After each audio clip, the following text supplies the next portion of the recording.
Vote মিটতেই চোরাপথে প্রবেশের রমরমা বাগদা সীমান্ত দিয়ে ধৃত ২৬ জন বাংলাদেশি সহ ২ দালাল। লোকসভার ভোট পর্ব বাগদা সীমান্ত দিয়ে রমরমিয়ে শুরু হয়েছে ধূর পাচার। পুলিশের চোখ এড়িয়ে শয়ে শয়ে বাংলাদেশি দালাল ধরে এদেশে ঢুকে পড়ছে। ভারত থেকে বাংলাদেশেও চলে যাচ্ছে বলে অভিযোগ। শুক্রবার বিকেল ও শনিবার সকালে ভারত থেকে চোরাপথে বাংলাদেশে যাওয়ার সময় বাগদার রনঘাট এলাকা থেকে ২৬ জন বাংলাদেশিকে গ্রেপ্তার করেছে পুলিশ। পাচারের অভিযোগে ২ ভারতীয় দালালকেও গ্রেপ্তার করেছে পুলিশ। ধৃতরা সকলেও ভারত থেকে চোরাপথে বাংলাদেশে যাবার জন্য এসেছিল। এর মধ্যে রয়েছে একাধিক মহিলা। ধৃত মহিলারা ভারতের বিভিন্ন রাজ্যে পরিচারিকার কাজ ও পুরুষরা দিনমজুরের কাজ করছিল। তারা দালাল ধরে চোরাপথে পারাপারের জন্য রনঘাট সীমান্তে এসেছিল। পুলিশ খবর পেয়ে অভিযান চালিয়ে তাদের আটক করে। ধৃতদের শনিবার বনগাঁ মহকুমা আদালতে পাঠিয়েছে পুলিশ।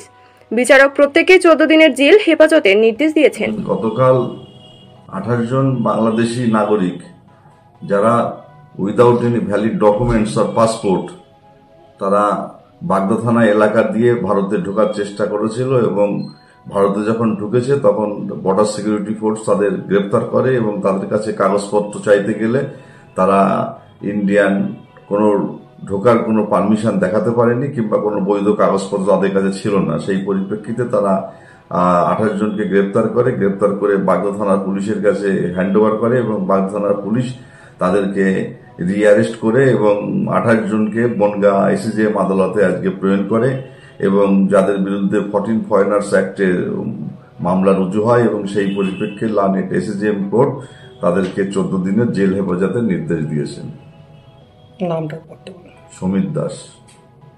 দেখুন, বাগদা থানা রনঘাট, যেখানে কাঁটাতারের কোনো বেড়া নেই, আর আপনি বলছেন পুলিশ ধরেছে। হয়তো পুলিশে পয়সা দেয়নি বলে ধরে কেস দিয়েছে। যেই ভোট মিটতেই শুরু হয়ে গিয়েছে বাংলাদেশে এপার ওপার করা। আর এই সবটাই দেখবেন এই রনঘাটে, এই বাগদা থানার আন্ডারে। আর যিনি আছেন বাগদা থানায় বসে, তো তিনি না জানলে সব কাজ হয় নাকি? হয়তো পয়সা করে দেয়নি, তাই হয়েছে। আপনি শুনুন, ওখানকার লোক আমাকে বলেছে, তো বাগদা এলাকার মানুষ আমাকে বলেছে বাগদা থানা এরা আগের দিন ধরেছে পয়সা করির কোনো ডিমান্ড ছিল, ফুলফিল করেনি বলে পরে এটা দেখিয়েছে যে আমরা ধরেছি।